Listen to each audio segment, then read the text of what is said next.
I was very intimidated when I first got asked. I was like, I'm not good enough. I don't know how to, I'm terrified of bombing. I don't know how to hold my own with these people. The only way to get good at it is just to do it. If you continue growing in anything, then you're always going to kind of feel inferior because you're upping the level of quality if you continue rising. It doesn't mean that you're like failing or doing badly. It just means that now you're in another level of caliber.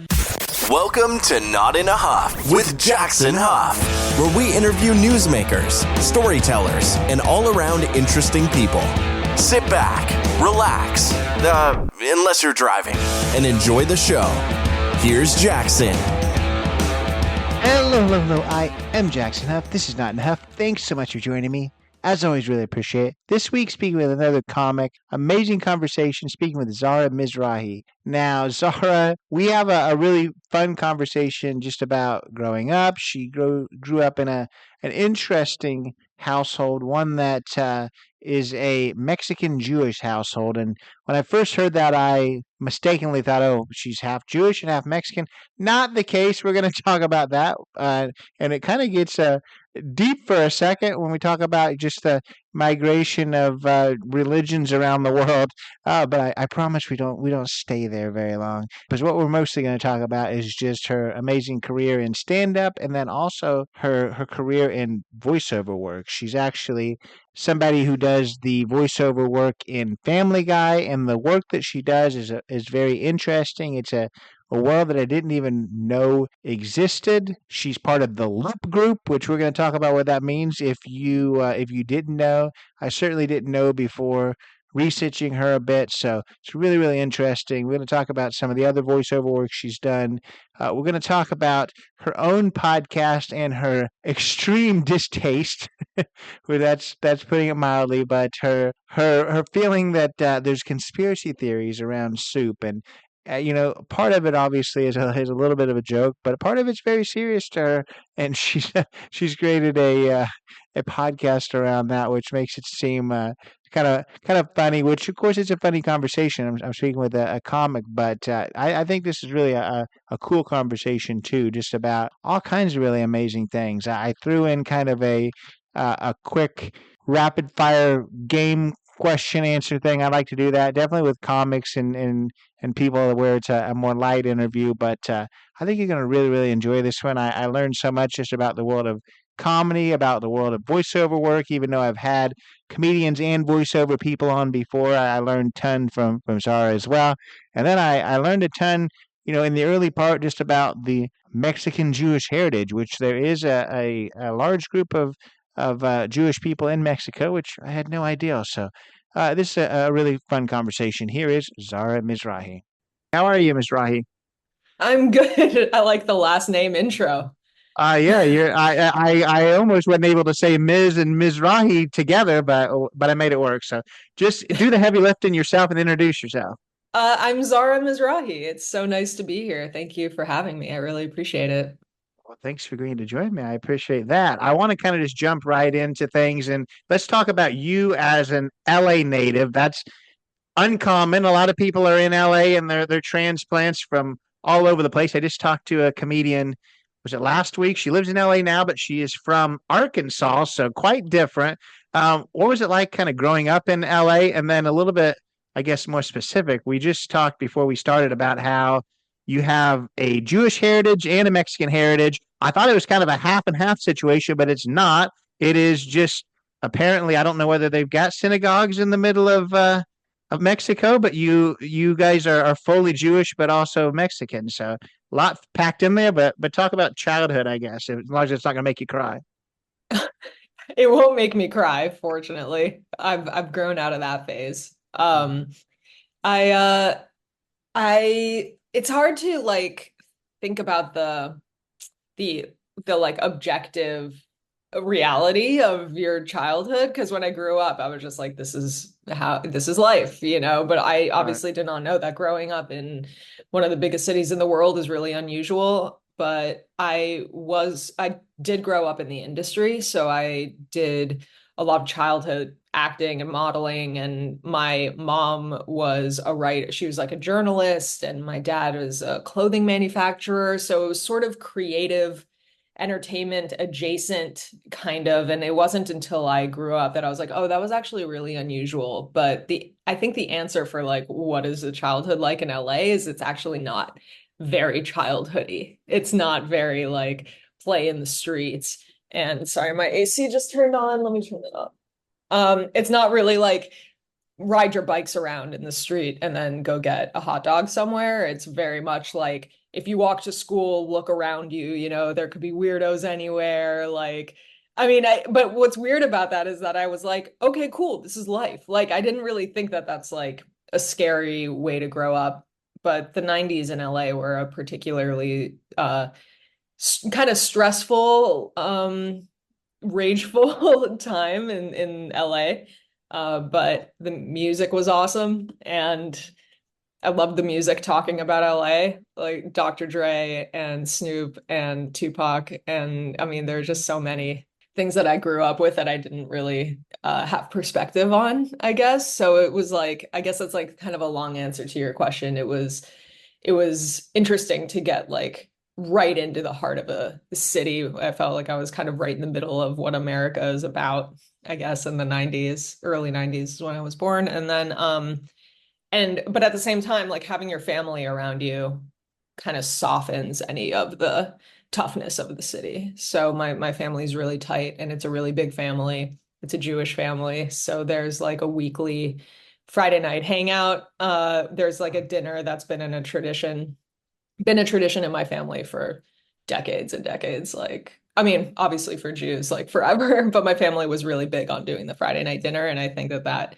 really grounded me. I still do it today. There's something about it. It's not even religious. It's just like there's something about being in a crazy world and then knowing that you're going to a family thing on Friday that really centered me. And even when things were really crazy in the city, like the Rodney King riots happened when I was insanely young. I don't remember, but like there was always stuff like that happening. And then it was like, okay, but then you go to dinner and then you kind of speak Spanish over dinner and then disconnect from the rest of the world. So the Mexican Jewish thing is interesting, just to answer that part of what you asked. My family's originally from the Middle East. They fled in the early 1900s because Jews were no longer allowed to be in the Middle East. And so they left. They ended up in Mexico, which is so random. But there's a big Jewish community in Mexico now. There's like 50,000 of them. They had to go somewhere. So that's where my family ended up. And they've been there for now like 100 years. We go down. Most of my family is still there. My family here, it's big compared to other people's families, but my family in Mexico is insane. It's like hundreds and hundreds of cousins, and then they all have kids, and then it's like, Mexicans, dude. Yeah. My Mexican family. I love it. They really yeah, they love it. There's a lot to unpack there. The first question that just sprung to my mind is, do you guys have a Torah that's in Spanish? I know that even here, like a lot of people have it in Hebrew. Do you have one in Spanish? No, the Torah is in Hebrew. It's like the scripture, but there are obviously translations in Spanish, and then there are services if you were to go to temple in Mexico or probably even certain parts of LA. They're Mexican or Latin rabbis, and then they'll do the service in Spanish and then read the prayers in Hebrew. I just went to a family wedding in Peru, and the whole thing was in Spanish except for the prayers. That's Were in really, really Hebrew. awesome. That's It's really cool. I cool. mean, yeah, It I is guess that's cool. like one benefit of like not being able to be anywhere for long is like Yeah, you get like a whole scope of just like random world influence that you never would yeah, have thought, oh, Jews went there. Whoa, they were influenced by that, or they influenced those people. Like it's kind of wild. It's yeah, definitely a long history. So there was a lot of time to get enmeshed in a lot of yeah. ways. For sure. And I mean, is your family still, I guess, more culturally Jewish or religiously Jewish? And the only reason I ask that is just because I've talked to a lot of people in a lot of different religions. I've talked to people from the Hasidic Jewish community, from New York, which there's more Hasidic Jews in New York than it sounds like all Jews in Mexico. It's like 200,000, but Hmm. we wouldn't be talking right now, I think, if you were super Orthodox because it's Saturday and it's not sundown yet. So That's true. Uh, yeah, I mean, I'm not really religious. There's my family, I guess I mean, some people are more religious than others in my family. It definitely feels like the cultural thing is the foundation of all of it. Yeah. Some people are really hardcore about going to temple on Saturday or something like that. I'm not, yeah. obviously. But being culturally Jewish and connected to the traditions really matters to me. I didn't think it did or would as much. It's the kind of thing you take for granted until it's threatened or until you get old enough to realize that those things actually are really instrumental to who you are. And there's just for me personally, obviously everyone has their thing. For other people, it's like Christianity, which is beautiful. Like there's just something about knowing that there's a familiar foundation for, I guess, what brought me a lot of peace growing up, maybe. So it's like being able to just plug into something that was really like grounding. Even if it's just literally having dinner. I just went to a cousin's house for dinner last night, not religious at all, but just being around family on a Friday night is just like really nice. So in that way, it's like, I guess, a cultural thing for me. I think that's really awesome. I love that. At this point, people are clicking like, did he say he's having a comedian on? They're getting real serious, real fast. Let's kind of shift back to your childhood where you said that you grew up in the industry. What was the I guess what was your first foray into to entertainment? Were you in a commercial or what was going on? Yeah, so I did a lot of modeling, like mom-daughter modeling. My mom did modeling in her 20s and she was like, "Do you want to try this?" I was really young. I was like, "I mean, I'll do it if I'm with you." And at the time, there were a lot of like cute mother-daughter like articles that were coming out. I don't know why, 90s, you know.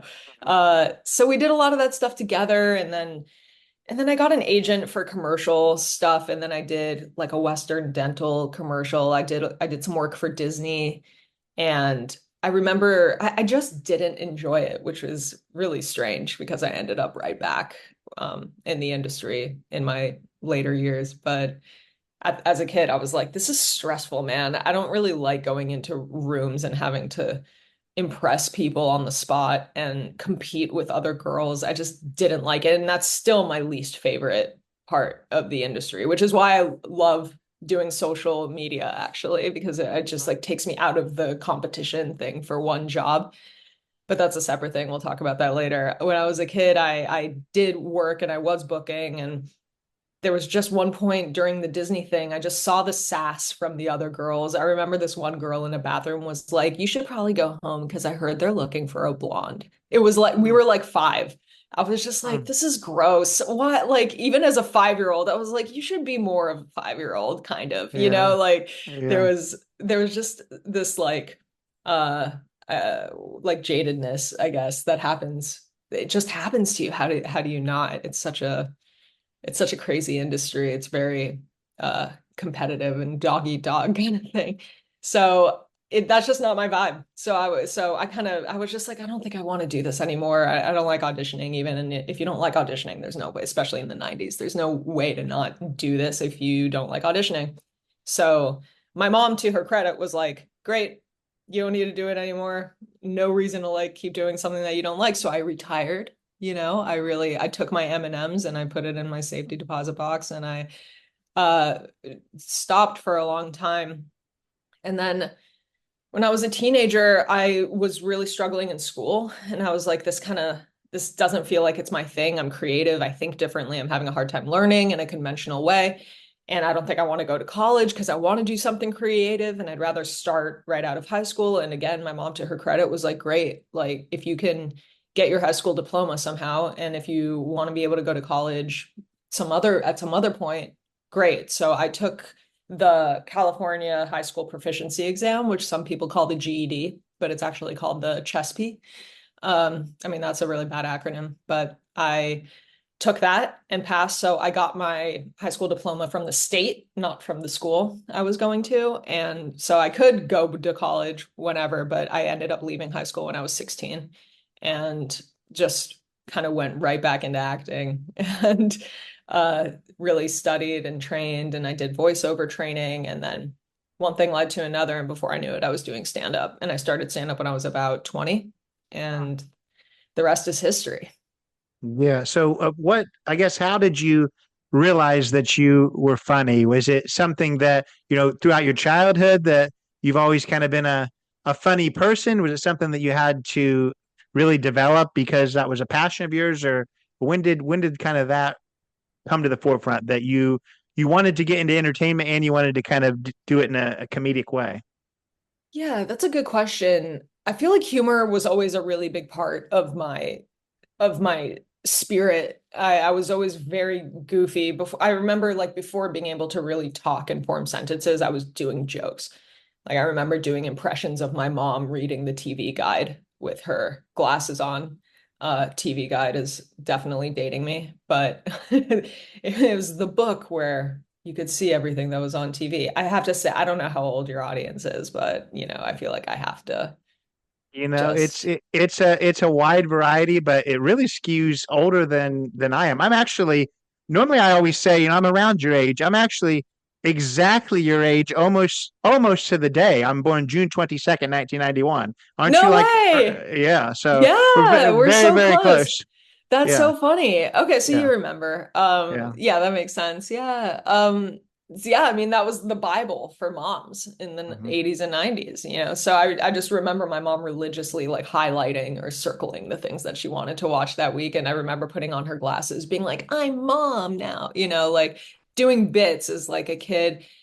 And my dad is a really funny, goofy guy, and he loves doing voices. And he showed me I Love Lucy from a really young age, Three Stooges, Looney Tunes. I was really, really influenced by over the top, goofy, physical, expressive comedy. And I'm so grateful for that because I found it to be so helpful as an outlet. I would always turn to laughter when I was struggling with something. And growing up in LA, as we talked about, is like difficult. And I was bullied a lot in school. And there's just a lot of adversity that I think I dealt with really early on. And I think to be able to turn to those funny things was naturally something that I was geared towards and that I felt comfortable with. So humor, and I was always able to somehow make something funny, but I didn't, and do impressions and stuff, but I didn't really think of it as something that I wanted to pursue until I was acting. Didn't really feel comfortable saying other people's words. It felt weird to me. And then I played around with the idea of doing music for a long time. And then I played a couple shows because I play some music. I'm not that good. I'm kind of basic, but that felt weird to me because I was like, nobody's laughing. Like something about it just felt like it was missing. I'm like, this is too serious and awkward, and everyone's just staring at me while I'm trying to get through this song. And I was like, I would die. So I felt that way. I was like, this is so awkward. I need to leave if I can't joke. Or I just felt very confined. Anyway, so I had a friend who started doing stand up and she was like, do you want to just try stand up once? Maybe it'll help with your music. I was like, great, I'll try it. And then immediately I was like, this is it. This is the answer. This is what I'm supposed to do. I love it. And I want to get into you as an adult between stand up and voiceover work. But before we get there, let's learn a little bit more about you in a little game I like to do called rapid fire, generally no follow-up questions. Are you ready for some weird questions? Absolutely. All right. So normally I ask you what your favorite fast food is, but we'll get to it later. But instead I'm going to ask you what's your Chipotle order? Oh, I like it. We're jumping right through. Yeah. So my Chipotle order, you might not approve, but I'm a big fan of the sofritas that Okay. they have. I really like it. I'm not a big meat person, so when they had that, I was like, it's done. So I go brown rice, sofritas, half black beans, half pinto beans, mild salsa, which is like the pico de gallo, and then guacamole, lettuce. Tight fold on the burrito. That's absolutely necessary. If it's a soft fold, I have to be like, I'm so Soft sorry. fold.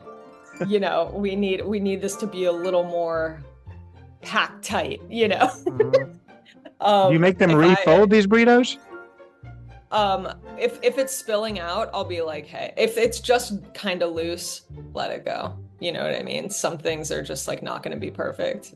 But if they're like tomatoes falling out of it, or like, when they're folding it up and then the water drains out of it, and you're like, when I open this up, it's just gonna be soft, chewy mush. Like it needs, sorry, I'm getting really in the weeds. You've thought a lot about this. It's a huge part of my life. We're gonna get to Chipotle. So we've got that's everything in your burrito, right? That's my burrito. Mm-hmm. I like it. Let's go to the next one. I said no follow-up, so I'm gonna leave it there for now. If you only have $3 to spend, which I realize in LA that's totally different than the Midwest here, but what are you spending your $3 on? Parking. What's that gonna get you? 3 minutes? About maybe 20. There you go. Are you a dog? If you're lucky. Are you a dog or cat person?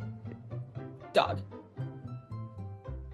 Socks and sandals, yes or no? What's the context? I'm not It supposed shouldn't need any context. You shouldn't ever wear them together to me.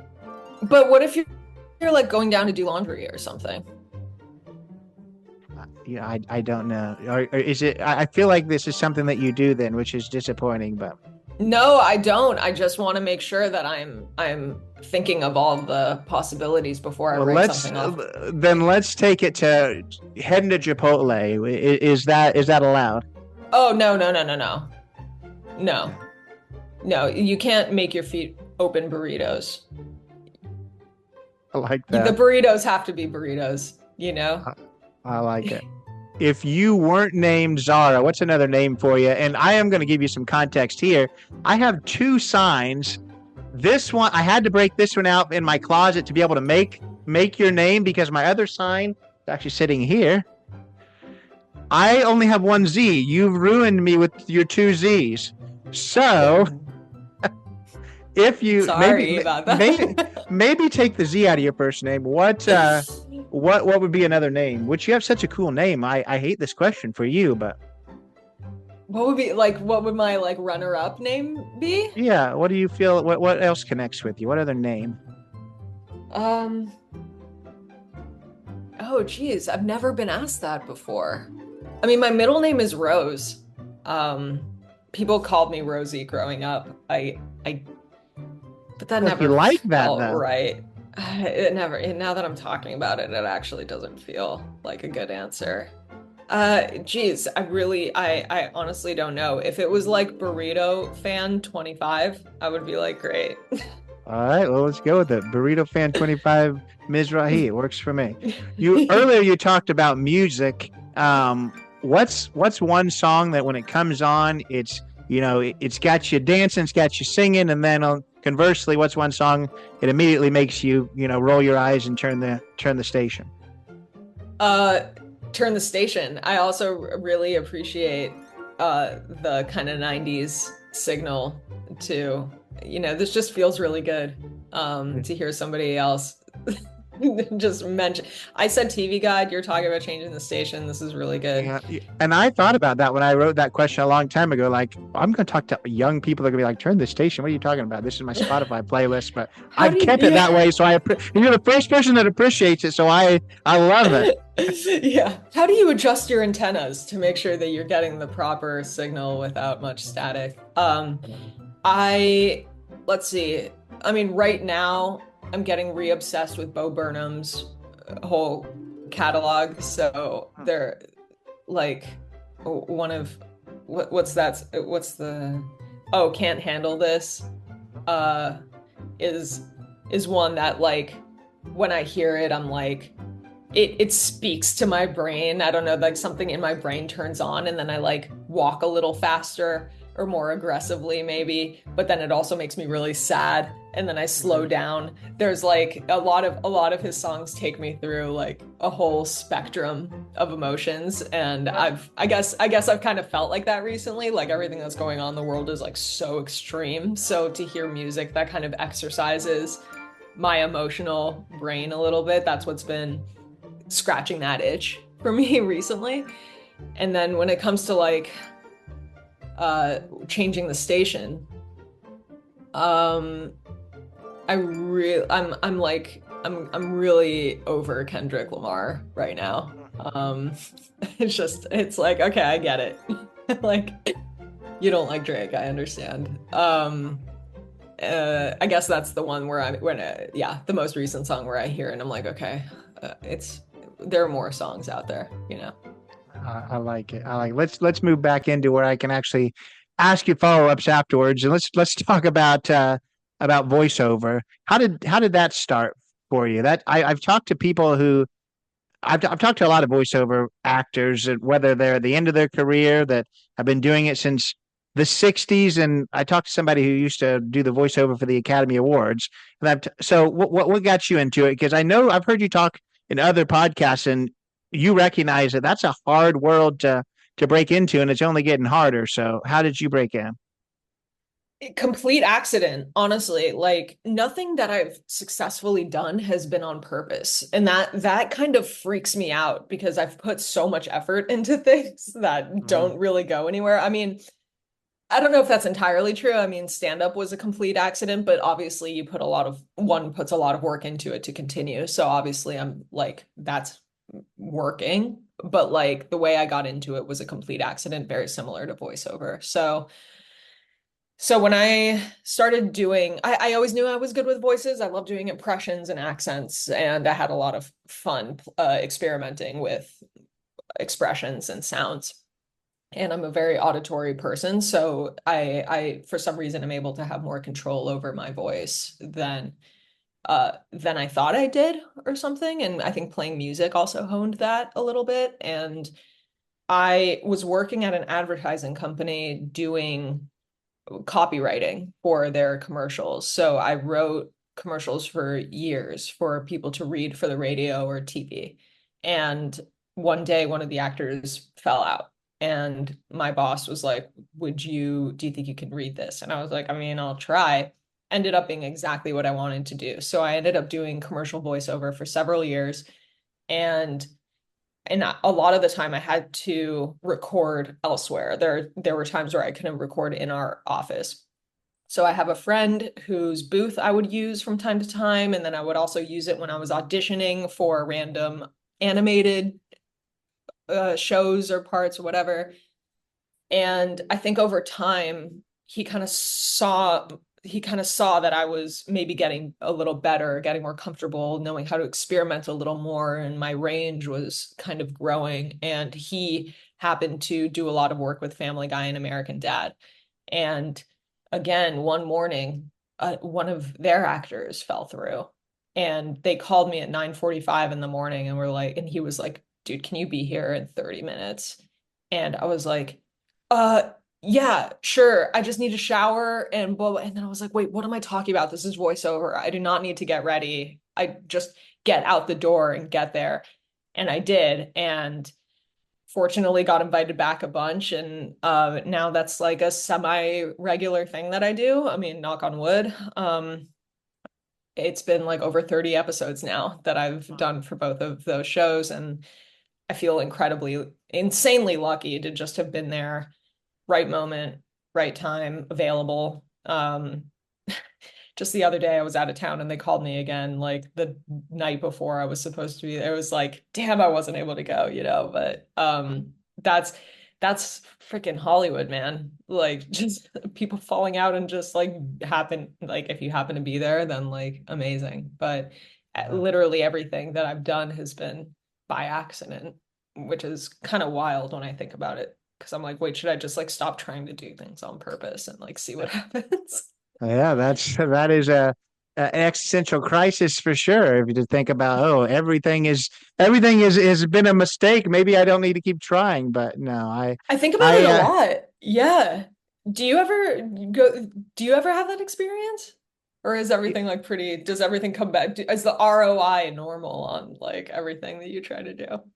Well, I mean, I do live a slightly different life than you. I work actually in higher education, so a lot of stuff is planned. But I will tell you that a lot of times that the things that we spend so much time on making sure is correct are the things that never work out, and the things that we just like. I still remember an email we sent out to corporations. This is I'm not gonna get in the weeds about it, but we just couldn't think of anything to put as the title, and I just randomly said, "Oh, let's just put this our most successful email ever." When we've spent Yes. weeks and weeks thinking about things in the past, and just in 20 seconds, it was the best thing we've ever done. So, I mean, that happens all the time. I feel like. Love that. Yeah, that's so nice. We're just So, like, ah, thank you, whatever source that came from. all Just right. dropping that idea right through my brain. Thank you. Yeah. Exactly. Exactly. And I want to ask you more about voiceover, but I want to do a little bit of an aside, and that is kind of behind the scenes. It took us a little while to find a time that we were both available. I canceled on you. You had to cancel on me. We're both busy people, which is not a bad thing. But I say that to say I wrote a set of questions like a month ago, and a couple of days ago, I was like, I'm just gonna, I've done what 250 interviews now. I'm just gonna use those questions. I'll be fine. I'll know what it all meant. I read those questions. I'm like, I have no idea what any of this means. I'm gonna have to go research again. And the question that made me realize I needed to research again was I wrote something that just said loop group wah wah. It's like I have no idea what loop group I wah wah know, I means. know exactly what that is. Yeah, and I know you do. So I remember now. I've done my research again, and I can tell you what a loop group and Wawa is. But for those who would be just as lost as I was when I read that question again, talk about because that's what you do with Family Guy. You're in the loop group, and you do the Wawa, which I feel like I'm starting to speak another language. So talk That's about those hilarious. things. Yeah, so it's called Walla, actually. It's yeah, I but put that's what wall. I put walla, and I'm like, I think I might have spelled that wrong. Walla is exactly what I put. I should just believe oh my man. writing. Yeah, no, that's okay. It's better. It's why not sound like a baby sometimes? You Yeah, just want to go yeah, when you want your water, you know? yeah, yeah. Um, yeah, so it was new to me too when I first landed in that room. So obviously in animated shows, there are the actors who do the dialogue for the characters. And then there are also groups of actors that like four or five people. I'll just speak for Family Guy and American Dad's case because I've never done Loop for anybody else, but it's a group of five people and they do the walla, which is the ambient chatter that in the background that you probably wouldn't notice if you were watching the show. So if Brian and Peter walk into the clam and or an airport or a grocery store, anything like that, when they walk in the background, it's super, super vague or like quiet, I guess. But you'll Right, yeah. hear the like just so it sounds like they're walking into a real place. That's Walla. That's one of the things a loop group does. And also there are like different kinds of Walla. If it's just like airport, like sometimes though it's at like a really rowdy bar. So it'll be like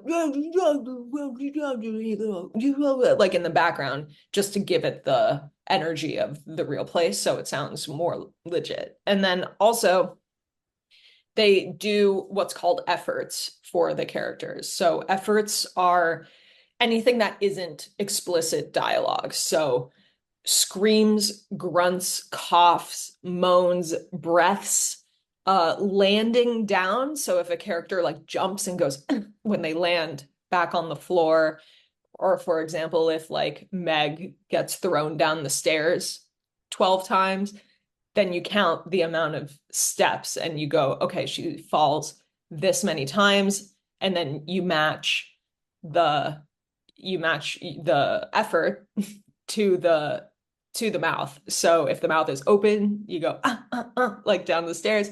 If her mouth is closed, you go like all the way down the stairs.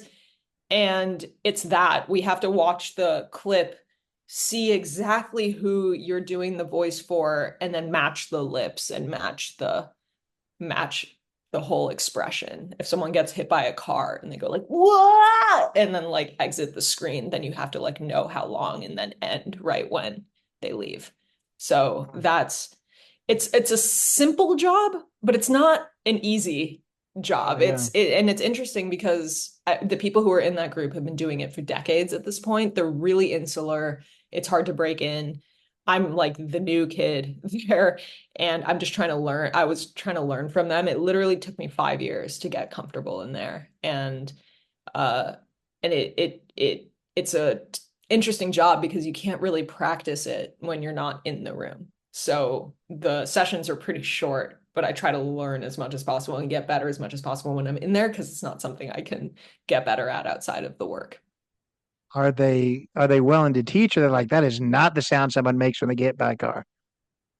I mean, there's definitely direction, Yeah. like there, yeah, like there's, I mean, I remember one session where they had somebody do like 50 different kinds of coughs. Like it's Hmm. like, cool, can you go long? Can you make it longer? Can you make it drier? Can you make it more sickly? Can you make it more like grumpy? Can you make it more? I mean, it's there are like 12 million different ways to cough. So yeah, that's literally what the work is. Like That, yeah, I guess two, it's an interesting job. It's so weird. It's and very it's something bizarre. I'm sure a lot of people don't even consider that is something that needs to be done, but of course it is. What? Why? I guess the question I have too is because you mentioned, if they're going to a bar, they're going to the airport, they need that background noise, and I assume the answer is just so it doesn't take away from what's actually happening. But why does it need to be just a bunch of like mumbles that no actual words? And does anyone ever sneak words in? Is it ever like, "Hi, mom"? So I think the answer to that is so that no words stick out, so that it doesn't Mhm. compete with the scene or the dialogue. But Wow. you can sort of make sounds out of non-words or make word sounding things out of non-words. So Mm-hmm. if there's someone so like at a party or something, go like yeah, yeah. It's like Oh, you're hearing that someone's going like, yeah, all right, let's like but yeah. like you don't really hear it. It's just the energy of it. Uh-huh. That's That's what I like that's about voiceover, it's actually. cool. Yeah. Yeah, it's sort of there are a lot of ways to like give something energy without explicitly saying like this is what I am doing or it's kind of fun to be able to just make a sound that delivers the exact emphasis that you need without having to explicitly say or do something, which is so Yeah, different from like writing, for example, where right. everything needs to be like decided and Yeah. deliberate. Yeah. No, I love that. And it makes sense to me, that the background noise, somebody needs to be able to do that. The characters that, aren't a large part, if they get hit by a car, I don't like keep using that example, but it makes sense that these characters, need that type of thing. You need the loop group for that kind of thing. The efforts is what doesn't make sense to me. Like, are the main actors, who is it? Mila Kunis? Is she too cool to make sounds like she's falling down the stairs? Why does it need to be a separate person just to make her grunts? Why can't she grunt herself? Yeah, it's a good question. I mean, a lot of shows I think do have the actors do their own efforts. I don't exactly know. I if I had to guess, I would think that Family Guy and American Dad need to have a separate group because there's simply so many.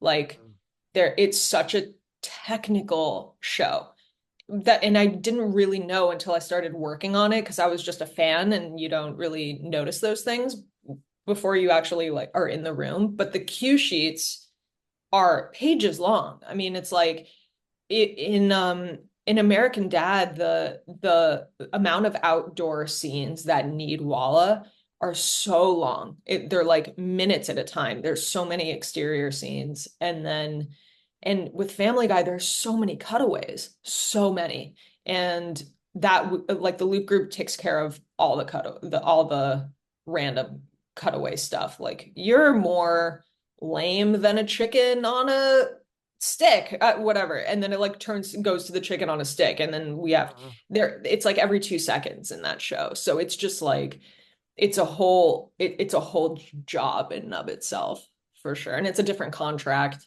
And I mean, that's getting really technical for me, but it's a completely different job. But some shows do their own, but I think just the simple volume of what we have to do requires its own job.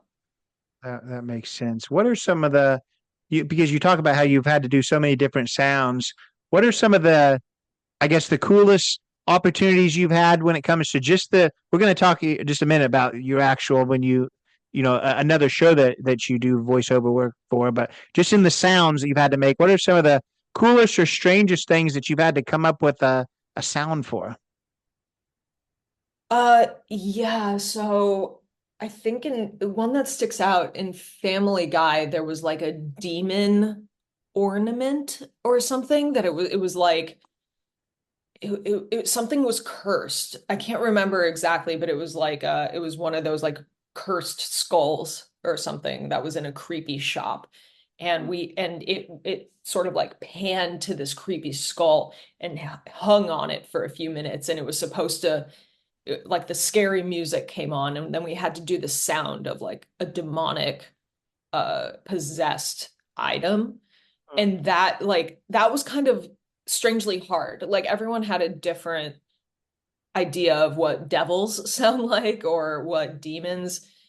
It ended up being something like just that, but everyone has a different flavor of that. Even breath, even like what this one's like so boring, but it stuck out to me for some reason. There was one thing where like someone goes to like a haunted house or something, and they wanted us to just have a breath, like do breathing in the background to give this like scary hallway some character when it showed the characters, when it showed the hallway.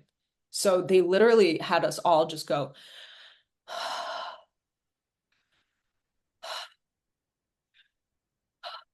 just to give the impression that there are like ghouls around, or that like there's a ghost behind any corner. And like that was interesting to me. I never thought of just simple breathing like that actually being the personality of a hallway. And that stuck out to me. That was actually a recent session. So it's almost like not a character or not an outright thing, but that's almost what was interesting to me about it. It's like really just breathing over and over again can give something life. And it did. Yeah, just a hallway. And all of a sudden, and then when they played it back, and then you could see this like creepy hallway with like breath in the back, then you're like, oh shit, this thing is scary, and it just did that to it. And that's kind of that's my favorite part of voiceover, actually. Just the simple sound, like changing everything.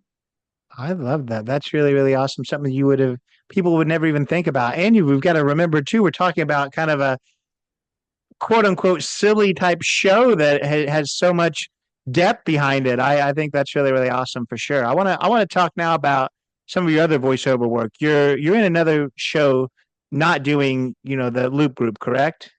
That's right. Yeah. Well, what's the show? I've forgotten that. Oh, I can't remember. Can't oh, remember no worries. everything. No, that's okay. That's okay. It's a Marvel show called Modoc, which stars Patton Oswalt, uh, Ben Schwartz, Bill Hader was on it, John Hamm was on it, Whoopi Goldberg. I mean, so many incredible people. And that was another accident.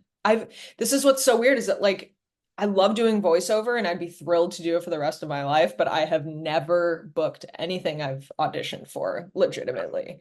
I'm not a good auditioner, or like the competition is just that crazy that, yeah, it's nuts. So the Marvel thing was another, yeah, pure accident. I was in the writer's room for that show, actually. And because I write also, and I wanted to get into a writer's room by any means necessary, and finally landed a job in one.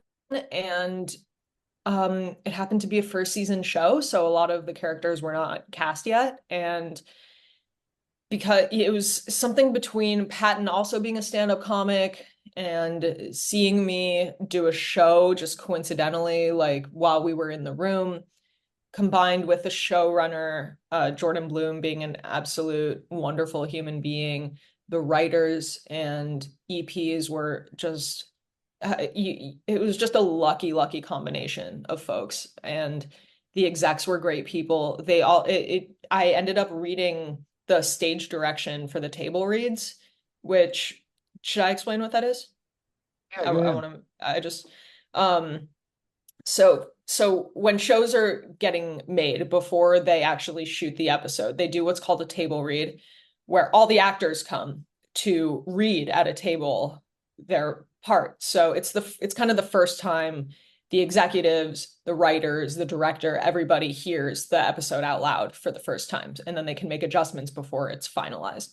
And somebody has to read the stage direction, which is everything except the dialogue, saying like the location, like inside the bar at blah blah blah, he slams his fist onto the table and whatever. So that was me for Modoc, because I had done it before, and because they knew I did voiceover, and it was just the right. I was happy to help. They just needed somebody to do it, and then it just so happened that there was a character that totally fit my voice, and Patton and the showrunner, and I mean they all sort of like rallied for me to get this one role, and I did, and I was just incredibly grateful to be able to do it. And when I had to read the table reads for the episodes that I was in, I had to like jump back and forth between doing the stage direction voice and then going into my character, and I was like talking to myself for a couple pages in the Hmm. episodes, but that's how the Marvel thing happened. It didn't get renewed for season two, but I still loved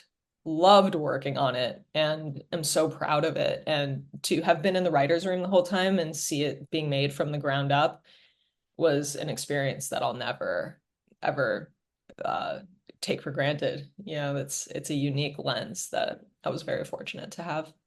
Yeah, I love that too. And do you want to continue to, are you continuing to audition for voiceover work?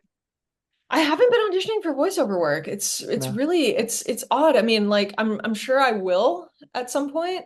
Um, I just it's if you're not like it almost seems like you need to have a direct connection to the this is not 100% true just for me in my experience. Like unless I have a direct connection to the show, or the people making the show, the chances of my booking it just from pure audition is like pretty low. So everyone goes with someone they know usually. And voiceover is almost even more like that because you can play so many different characters and one wouldn't know. Whereas when it's like a live action show, it's like, okay, how many times can we see the same face over and over again? Whereas voiceover, Yeah. you can be a million people. So I think that also incentivizes people to keep working with the same folks without it really being detected, you know. Yeah. Yeah. Well, I'll tell you something that I'm sure that you already know, and this isn't gonna. I guess this isn't a morale boost when it comes to voiceover, but the guy I talked to that used to do the Academy Awards that's been doing voiceover for 50 plus years. We were talking about the changes in how things have adapted in the voiceover world, and he said he was talking to his agent, and he was asking like how many people are doing voiceover these days, and he said, um, well, maybe it wasn't an agent, it was the person who books him for his voiceover work, said that back when back in the 70s when he first started he had a lot of people that wanted to do voiceover, but his A list, the group of people that he always wanted to send out, his A list was 60 people. His A list now is 2,000 people. Whoa. So that shows you just how Ugh. many people are in the voiceover world. Totally. And there's so many amazing people. And even when I was working on Modoc, like the people who are auditioning were A-list celebrities, and they're still just doing reads. Like I didn't know that. I thought when you were like very famous at that point, you got offered those roles. Like I really didn't understand that. And that's a good transition to your stand up, because when looking at some of the stand up that you're doing, definitely when you're performing at the Hollywood Improv, the slate on the nights you're performing, you're there with some pretty big names, some who's of stand up. So what's that been like? I mean, especially when it comes to the Hollywood Improv. I mean, I'm seeing, you talked about Patton Oswalt, I'm seeing David Spade, a lot of really big people. So what's it like to not just be doing stand up, at Jim's Bar and Grill, but doing it at a really high level with some really big names in the world. Yeah, that was really special to be part of those shows after so long. I've been doing stand-up for like 10 plus years now. And that's obviously the goal, is to make it not just into the big clubs, but on those shows at the clubs. So um I was very intimidated when I first got asked. I was like, I'm not good enough. I don't know how to, I'm terrified of bombing. I don't know how to hold my own with these people. The only way to get good at it is just to do it. And it really took a lot of personal work to be okay with not being the funniest person on the lineup. Like it's really interesting because growth, if you continue growing in anything, then you're always going to kind of feel inferior, right? Or I'll just speak for myself, because you're upping the level of quality if you continue rising. And you'll be at let's say you're the funniest person on all of your shows, and then you get invited to be on a really good show. You're probably going to be one of the least funny people on that show, but that doesn't mean that you're like failing or doing badly. It just means that now you're in another level of caliber. And it's uncomfortable to feel that way, I think. It's I had to like adjust my perspective and not make it feel bad that I wasn't like a huge celebrity, but I took it as an inspiring challenge, I guess. And that just took some work, some personal work. Because I mean, there's no way to do stand up without it being really exposed, obviously. There's no way to yeah, to get better without, or to bomb, or to whatever without people looking at you. So it's very scary. But then it's what I'm really learning too, is it's about the attitude.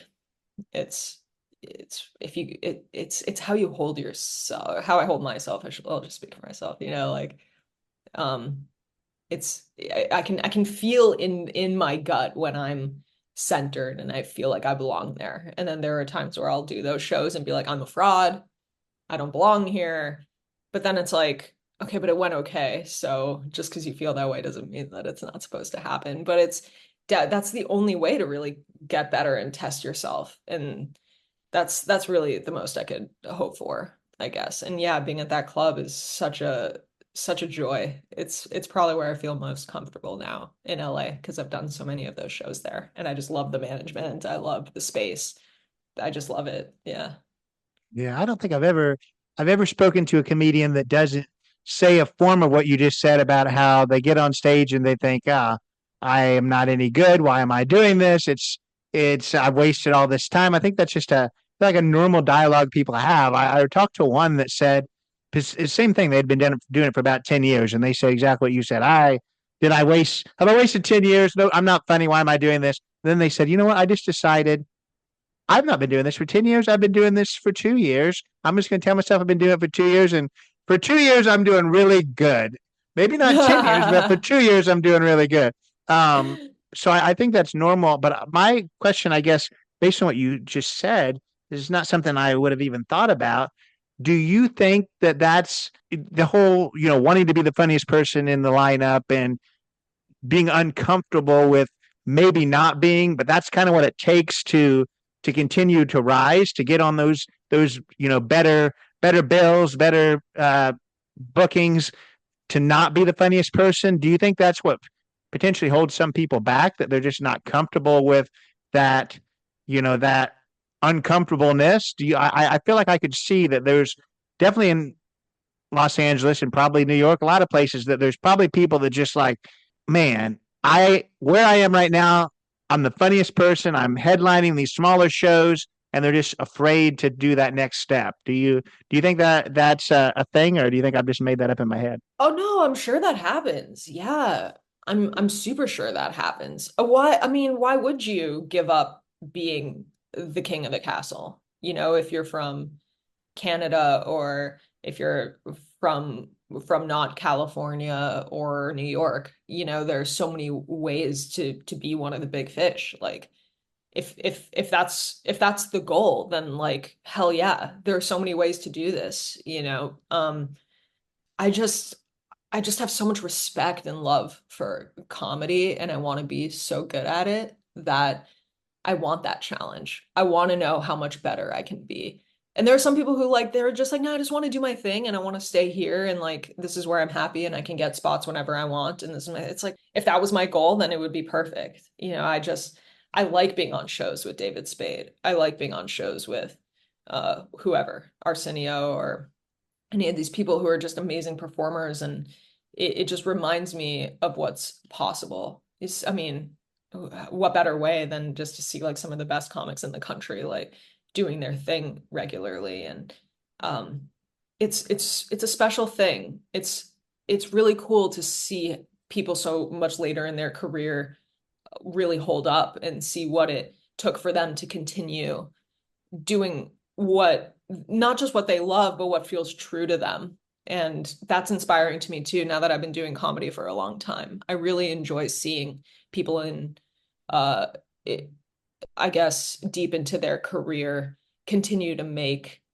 art that reflects where they are in their life now, as opposed to like when they were just young. Like I think that's really interesting. And for me, that's what's really inspiring. So yeah, to be on those shows just reminds me of all the things that I could be, or it just makes me think about different kinds of punchlines or different areas to talk about. And it's been a hard time to be funny, at least for me.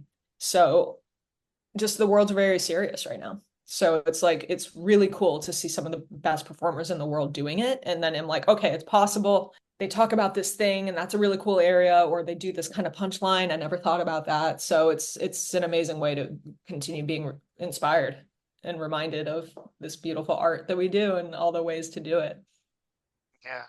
No, what you said is certainly true. It's definitely a very serious time at the moment, and the people that you would never think has to be drawn into that world. I just read not too long ago that I'm sure an inspiration to you a lot in a lot of comics, and for more reasons than one, I'm sure it's inspiration for you that Jerry Seinfeld recently had to come out and say, "I'm sorry for something that I said," which I feel like he's pretty much the most person that should probably never have any kind of issues because he's not really somebody who is very controversial. But recently he had to do that, so it's just so serious. And it was about something that was just a joke. So yeah, I definitely see that. And without you, I mean, you don't have to name any names in the positive or negative light. But do you, given that you do work on a lot of these billings with some big names, do you find that the world of comedy is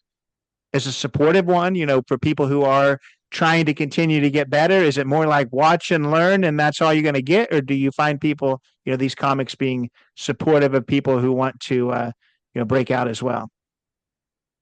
Yeah, I think it's both. I think it's both. I think people look at people like at newer people who they might not have known yet, and they kind of I think all the established comics more or less want to know if someone's getting booked a lot on certain types of shows. They want to say like they want to see what this person's about. And even if it's not like let me help you, there's a cool like, oh, I liked that joke, or I've gotten wonderful support from people. And then other times it's like that's not their job. They'll just watch and be like, cool, thanks for having me. Okay. Like, and that's great too. And I'm able to build relationships with them even if they're not helping. But it's kind of both. I mean, it obviously depends on the people, but um but it's kind of inherently collaborative comedy. Um just because people offer tags a lot, like they'll help with punchlines, or it's easy to compliment somebody's set if you see it and you like it. So it's definitely it's a community feeling, even though it's kind of like a lone wolf sport. Yeah. Yeah. I want you to tell us the most interesting place that you've ever had to perform comedy. I feel like every comedian has a pimp's basement that they had to perform comedy in or something. What's your craziest place? And I say that because I just saw Dane Cook not too long ago, and that was his a whole bit about that. So I I remember having to perform at like a pizza place that was a family run, family patronized pizza place.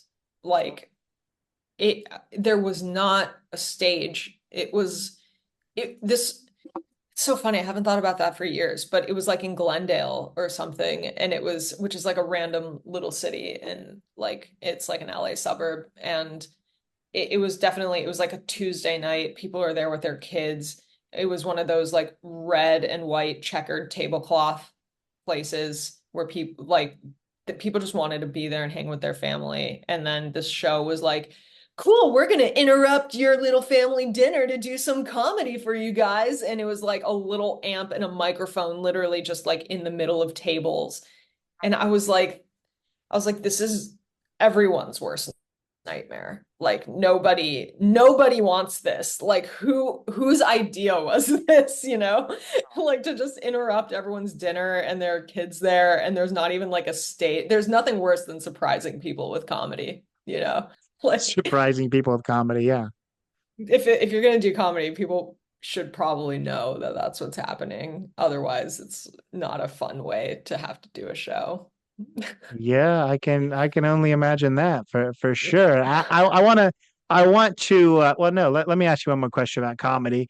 So it's a tough question if you haven't thought about it, an easy one if you have, but what's a topic or a story, whether it's a topic that's near and dear to your heart or a story that you feel like you can get something out of? What's a topic or a story that you wish you could create a joke for, but you just haven't been able to make it all work yet? Oh, that's a good question. That's a really good question. I'm sure there is something. I'll mark that down. I asked one good question so far. Is that right? You've asked a lot of good questions. That one's really good, and I want to give a good answer to it. It might take me a second to think of that answer, and I don't want to keep all your people waiting, you know. All Um, right. can You we come wanna, back you, to that one? Because I yeah, feel like it's gonna hit me. I have like we my joke book here. Oh, I know one. I don't know if like this is like the best example, but something that I think about a lot is like, is there even such thing as adults? Like I think about it's like, aren't we just like older and older and older kids? Because like this is not funny. It's just an interesting observation, but that was your question, I guess. yeah, yeah. Like there's I think most people feel like they're just older kids. You know, it's like so once in a while you're like, no, I'm an adult. I shouldn't have to do this or that. But I mean, every time an emotion comes up, it's pretty childlike.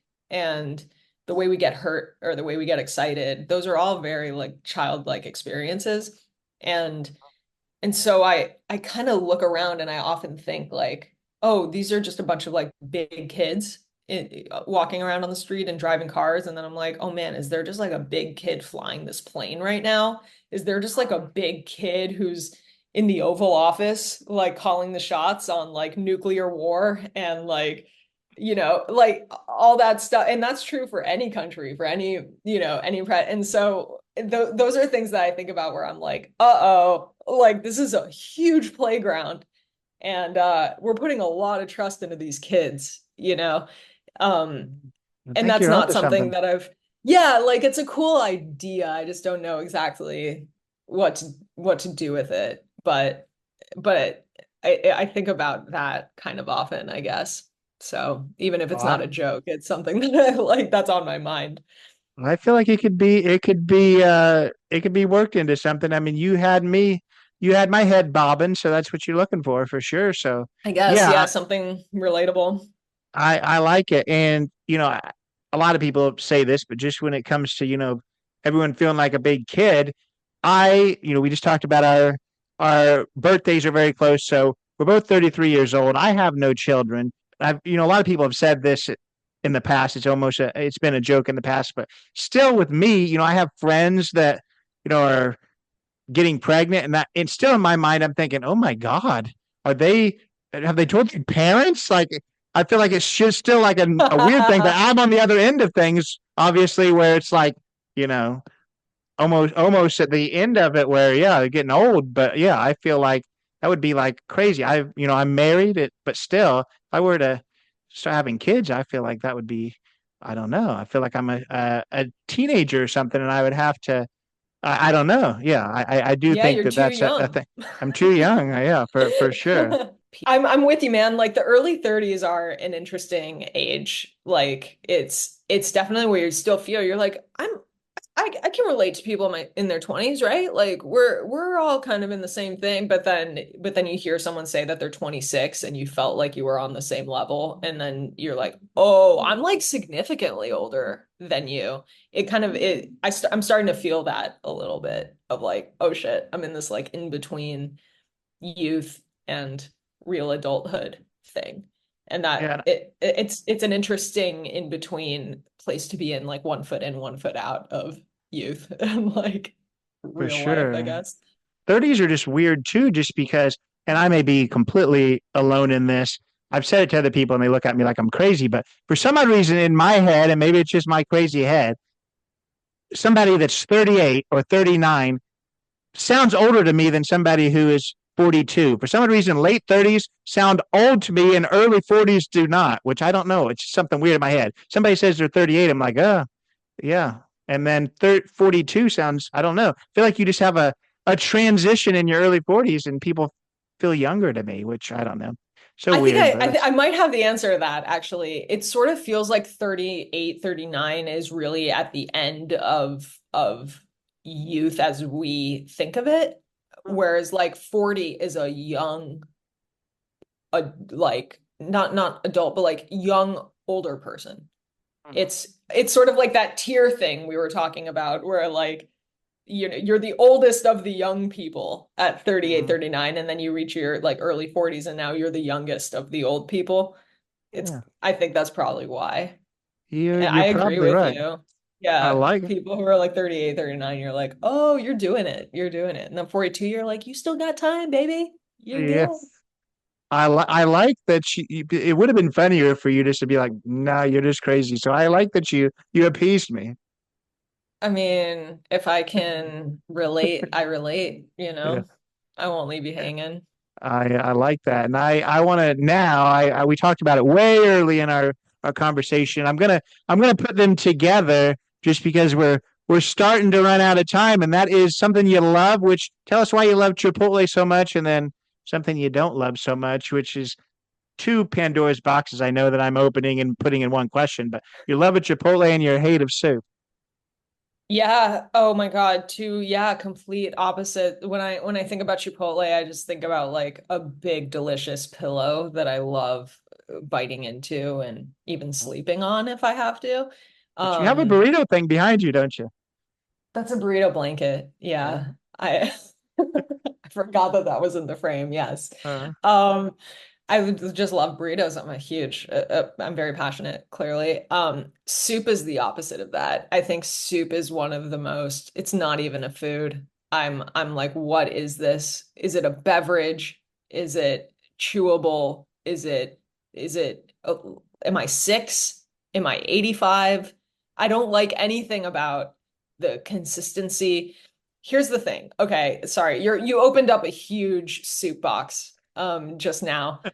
And I'll try to keep it brief, but you get me going on soup and I will trash it until you tell me to stop. But there's half of my issue is with soup itself, where I think it's like just chunky liquid. Like it always tastes like it should be something else or something more.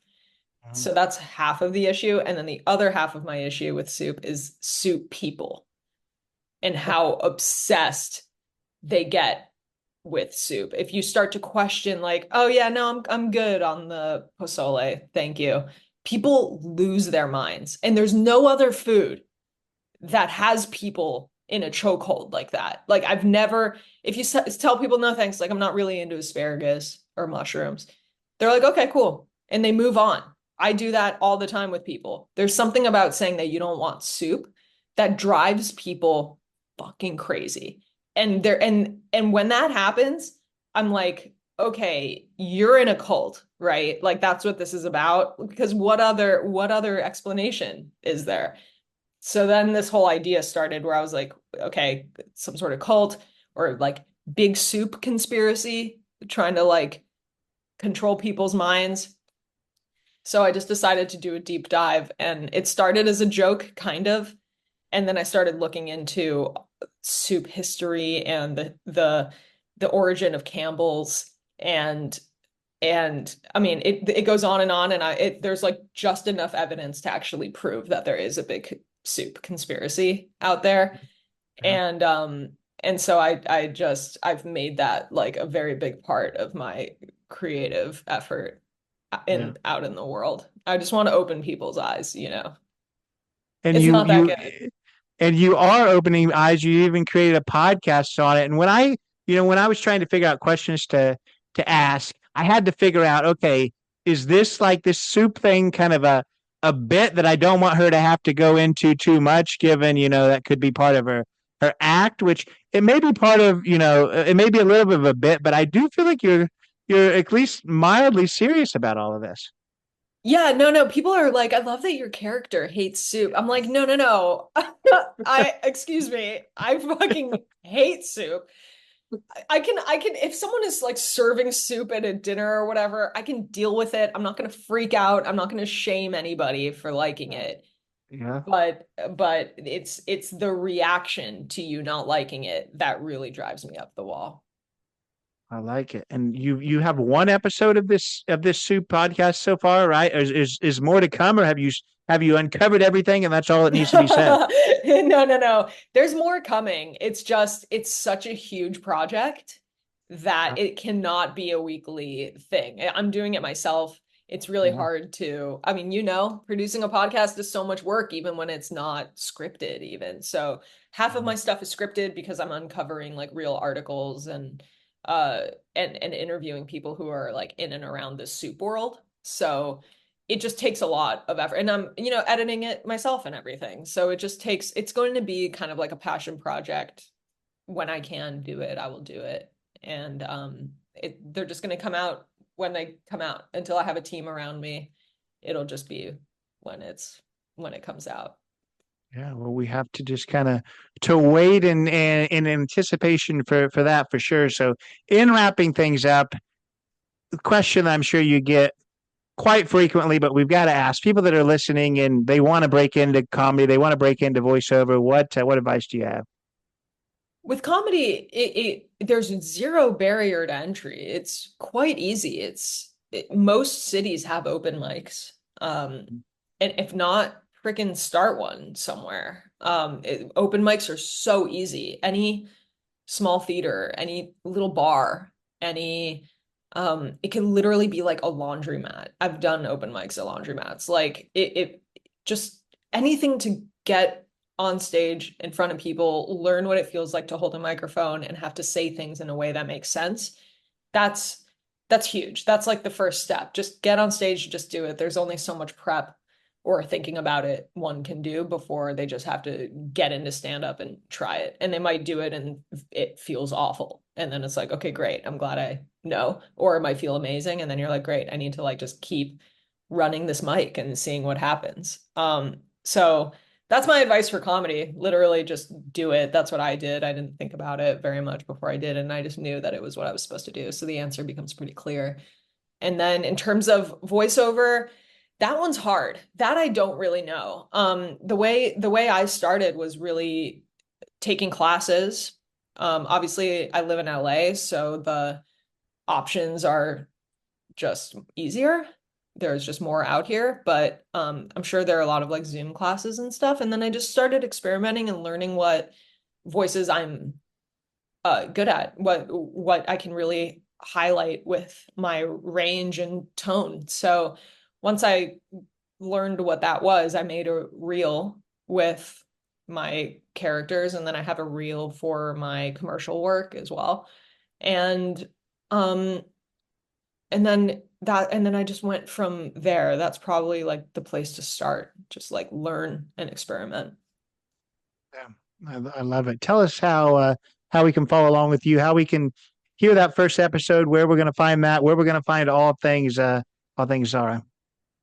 Absolutely. So my Instagram is the best place to to see everything that I'm up to, that's at Zara Mizrahi. That's ZARA MIZRAHI, like the designer and clothing store Zara. And then the Soup podcast is called Big Soup Conspiracy. It's on every platform, wherever one listens to podcasts. So if you're ready to open your eyes to the hot bowl of tears and you're wondering why you feel so left out by society, and you want to know that you're not alone, and you want to feel like you have a voice for the voiceless, that's me. I will be your anti-soup coalition leader.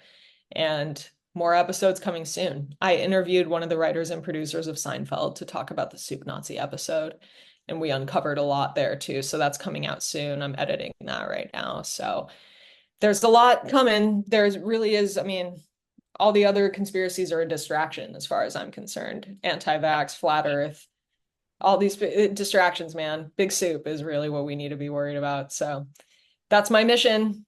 What a way to end our conversation. I really appreciate your time. Absolutely, man. Thank you so much for having me. I'm glad we were finally able to link up and do this. This was great. Absolutely. Thanks so much. So that was Zara Mizrahi. What an awesome conversation. Really, really enjoyed speaking with her. She was able to be serious in times and also funny too, which is that's the best, right? You know, I talked about her distaste for soup in the beginning, and there certainly is that. She has that podcast. It's called Big Soup Conspiracy with Zara Mizrahi. Urge you to check that out. Right now, there's just one episode, so easy to get involved with the takedown of Big Soup, as she would say. I found that really, really funny. And then, what about her love for Chipotle? That's fun too. Yeah, I really enjoyed my time with her. Learned a lot about voiceover work and loop groups, and had no idea that they needed people for the background noises, and they needed people apparently to make the grunts and groans for the main cast as well. It's something I had never heard of before researching Zara, so I really appreciate her kind of going into depth about that. But yeah, I urge you to check out Big Soup Conspiracy. I urge you to check out her Instagram and TikTok and all that. All the links to her social media and that podcast will be in the show notes. Check her out. If you haven't already, or this is your first time listening to this podcast, please go follow along with the podcast as well on Instagram, Not Enough Podcast, TikTok, Not Enough Podcast. Go leave a 5-star review and ranking on Apple and on Spotify. Leave a written review on Apple. That helps a ton. Yeah, I just really, really appreciate you being here. If you do nothing else, catch us next week. Take it away, Chris. This has been Not in a Huff with Jackson Huff. Thank you for listening. Be sure to join us next time, where we will interview another amazing guest who is sure to make you laugh or make you think. Or, hey, maybe even both. But until then, keep being awesome.